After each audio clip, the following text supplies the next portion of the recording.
اچھا وہی ہے جسے اللہ اور اس کا رسول اچھا فرما دے، افضل وہی ہے، اعلیٰ وہی ہے جسے اللہ اور اس کا رسول اچھا افضل الاعلیٰ کہہ دے، وہ فرما دیں تو وہ اچھا ہے، جسے وہ اعلیٰ نہ کہیں وہ اعلیٰ ہو نہیں سکتا۔ وہ اعلیٰ کیسے ہوگا کہ جسے نہ رب شان دے، اور شان دینی کس کے صدقے؟ محبوب کریم کے صدقے دینی ہے صلی اللہ علیہ وسلم۔ تو حضرت جب مکہ فتح ہوا نا، تو بادشاہ جب علاقے فتح کرتے تھے نا، تو جب اس مفتوحہ علاقے میں جو فتح ہو جاتا اس علاقے میں جاتے تھے تو اکڑ کر جاتے تھے، نعرے لگاتے ہوئے جاتے تھے، اپنی واہ واہ کرتے ہوئے جاتے تھے۔ پتہ چلتا تھا لوگوں کو کہ انہوں نے علاقہ فتح کر لیا ہے، لیکن قربان جائیے کریم آقا صلی اللہ علیہ وسلم جب مکہ شریف میں فتح کے بعد داخل ہوئے، میرے آقا صلی اللہ علیہ وسلم کی ٹھوڑی مبارک اونٹ کی کوہان کو لگ رہی تھی، سر جھکا کر رب کی حمد و ثنا بیان فرما رہے تھے۔ اور پھر مکے میں جب خانہ کعبہ میں تشریف لائے تو آذان کے لیے آپ کو پتہ ہے کن کو کہا گیا؟ حضرت بلال حبشی رضی اللہ تعالیٰ عنہ کو اذان کے لیے کہا گیا۔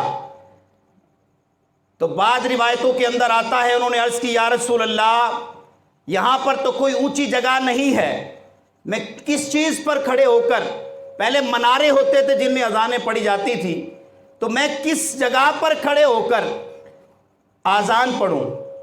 تو کریم آقا صلی اللہ علیہ وسلم نے حضرت بلال کو کعبے کی چھت پہ چڑھا دیا اور فرمایا کعبے کی چھت پہ چڑھ کر آذان دو۔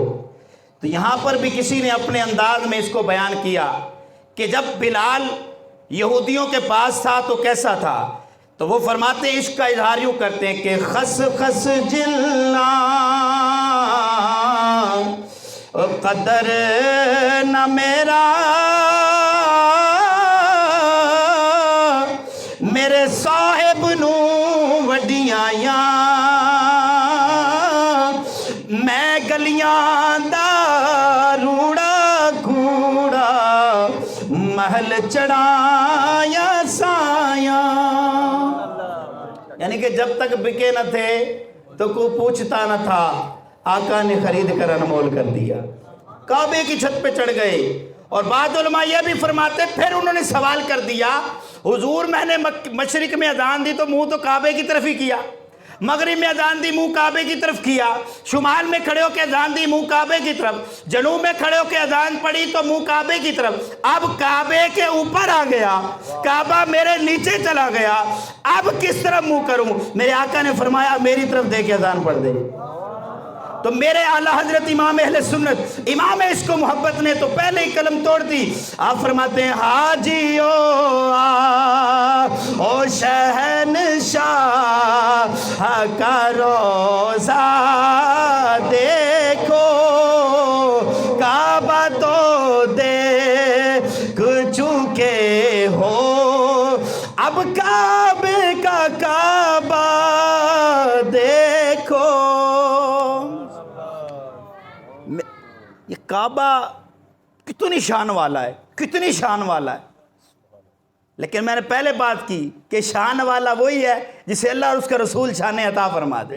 بے شک میرے حضور نبی کریم صلی اللہ علیہ وسلم نے طواف کعبہ کرتے ہوئے غلاف کعبہ پکڑا، فرمایا مجھے اپنے رب کی قسم ہے جس کے قبضے قدرت میں میری جان ہے، اے کعبہ تیری شان بڑی ہے، بہت بلند تیری شان ہے، لیکن میری امت کے مومن کی شان تو اس سے زیادہ ہے۔ واہ سبحان اللہ، سبحان اللہ۔ میری امت کے مومن کی شان، محبوب نے مومنوں کو، اب مومن کسے کہتے ہیں؟ عشق والوں نے اس کا ترجمہ اپنے انداز میں کیا۔ عشق والے فرماتے ہیں کہ مومن وہ ہوتا ہے جو حضور کا غلام ہوتا ہے۔ سبحان اللہ۔ بعض علماء یوں بھی ترجمہ فرماتے جب آتا ہے نا یا ایھا الذین آمنوا، وہ یہ نہیں ترجمہ کرتے کہ اے ایمان والو، وہ فرماتے ہیں اے حضور کے غلاموں۔ ایمان والا ہوتا ہی وہی ہے جو آقا کریم کا غلام ہوتا ہے، جڑا سونے دا غلام ہی نہیں وہ تو انسان ہی نہیں۔ انسان بھی وہی ہے جو مسلمان ہے، حضور کا غلام ہے۔ انسان حقیقت میں وہی انسان ہے جو کریم آقا کا غلام ہے۔ اب بتائیں حضرت بلال افضل ہوئے کیوں ہوئے؟ کہ کریموں نے انہیں کرم سے افضل بنا دیا، اعلیٰ بنا دیا۔ کعبے کی چھت پہ چڑھا کے جب منافقوں نے دیکھا، باتیں کرنے لگے، چہمگوئیاں کرنے لگے کہ یہ کیا، یہ تو غلام تھا، اس کی کیا حیثیت تھی، کعبے پہ چڑھا دیا۔ تو اللہ نے قرآن کی آیت نازل فرما دی جس کا میں نے جز تلاوت کیا کہ اِنَّ اَكْرَمَكُمْ عِنْدَ اللَّهِ أَتْقَاكُمْ، فرمایا تم میں سے اکرم وہ ہے، عزت والا وہ ہے، اکرام والا وہ ہے جو تم میں سے زیادہ متقی و پرہیزگار ہے، جو متقی و پرہیزگار ہے۔ اب ہمارے ہاں پتہ کیا ہے، بھیڑ چال ہے۔ بھیڑ کو کبھی دیکھا ہے؟ ماشاءاللہ دیہاتی ایریا بھیڑوں کا ریوڑ جا رہا ہو نا تو آپ دیکھیں آگے والی بھیڑوں کا سر جھکا ہوتا ہے اور جو پیچھے والی بھیڑیں ہوتی ہیں انہوں نے اپنا سر اگلی بھیڑوں کے پیچھے ٹانگوں میں دیا ہوتا ہے۔ وہ اس انداز سے چلتی ہیں کہ چل دی رہے میں تیرے پیچھے ہی ہاں۔ اب اگلی جو گڑھے میں گرے تو پیچھے والی ساری گڑھے میں گرتی ہیں۔ اب ہمارا کچھ اس طرح کا دیکھتے ہیں ہم، بھئی اے جا رہے آگے تو پھر چلو اس کے پیچھے لگ لو۔ اب یہ نہیں دیکھتے کہ یہ افضل ہے کہ نہیں ہے، کیا اللہ اور اس کے رسول کے حکامات کے مطابق یہ اعلیٰ ہے بھی صحیح، افضل ہے کہ نہیں، یہ اس لائق ہے کہ نہیں۔ اب ہمارے لیے معیار کیا ہے؟ ہمارے لیے معیار میں آقا صلی اللہ علیہ وسلم کے فرامین ہیں، ان کی سیرت ہے، صحابہ کرام کی ذاتیں ہیں، ان کا کردار دیکھیں، ان کی سیرت دیکھیں کیا تھی، وہ ہمارے لیے نمونہ ہیں۔ ہم جس طرح مرضی چلے جائیں، ہم دنیا داروں سے عزتیں لیتے پھرتے ہیں، یار فلاں میری عزت نہیں کرتا، فلاں میری عزت نہیں کرتا۔ میں نے کہا کیوں جاتے ہو؟ ہیں جی، حال دل کس کو سنائیں آپ کے ہوتے ہوئے، کیوں کسی کے در پہ جائیں آپ کے ہوتے ہوئے۔ اور کہہ رہا ہے آپ کا رب انت فیہم، آپ سے میں کیوں دوں ان کو سزائیں آپ کے ہوتے ہوئے۔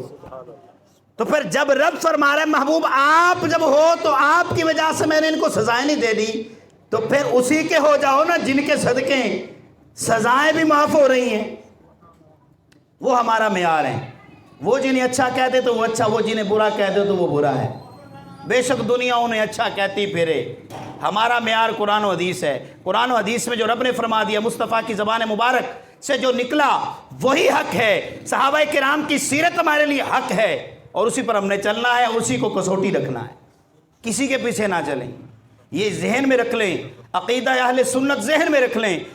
کوئی نبی کریم صلی اللہ علیہ وسلم کا صحابی اور نبی کی آل، یہ ذہن میں رکھیے گا، ان کے بارے میں کوئی ذرا سی بھی ہلکی بات کرے اسے کہا چل سائڈ پہ ہو، تیرا میرا کوئی رشتہ نہیں،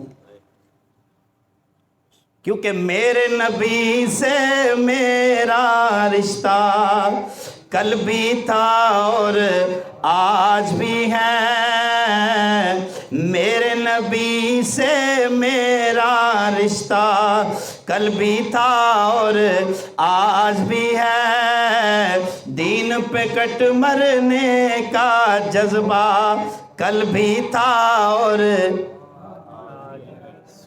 ہمارا معیار ہے۔ کسی صحابی خاص طور پہ اس وقت حضرت امیر معاویہ رضی اللہ تعالیٰ کی ذات، ان کے بارے میں بھی کوئی ہلکی بات کرے اس سے ہمارا کوئی تعلق نہیں۔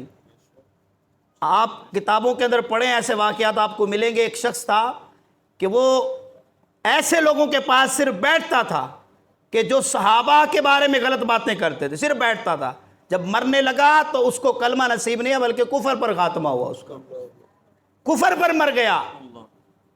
تو یہ صحابہ کو عام نہ سمجھیں، یہ ذہن میں رکھ لیں۔ ایک شخص آئے اور آقا علیہ الصلوۃ والسلام کی اس نے زیارت کی، 1 گھنٹے کے اندر کلمہ پڑھا، حضور کا غلام بنا، اس کے بعد اس کا انتقال ہو گیا، نہ نماز پڑھی، نہ روزہ رکھا، نہ حج کیا، نہ زکوٰۃ دی، کوئی نیک عمل نہیں کیا، صرف مصطفیٰ کریم صلی اللہ علیہ وسلم کی نگاہ فیض سے فیض پایا۔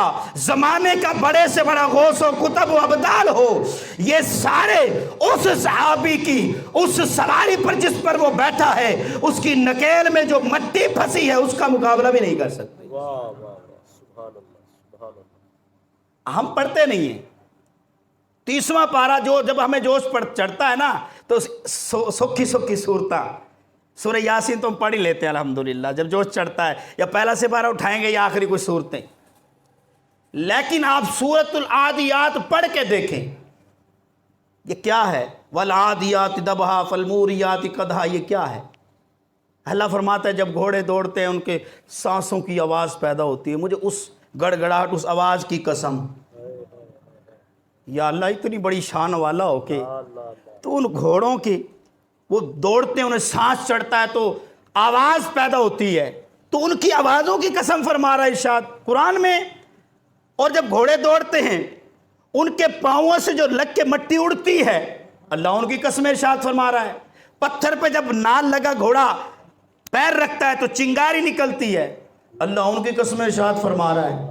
یا اللہ اتنی شان والا تو رب ہو کے ان مٹیوں کی، ان چنگاریوں کی، ان سانسوں کی آوازوں کی قسمیں کیوں اٹھا رہا ہے؟ مفسرین نے لکھا یہ کوئی عام گھوڑے نہیں تھے، یہ وہ گھوڑے تھے جن پر مصطفیٰ کے صحابی بیٹھ کر جایا کرتے تھے،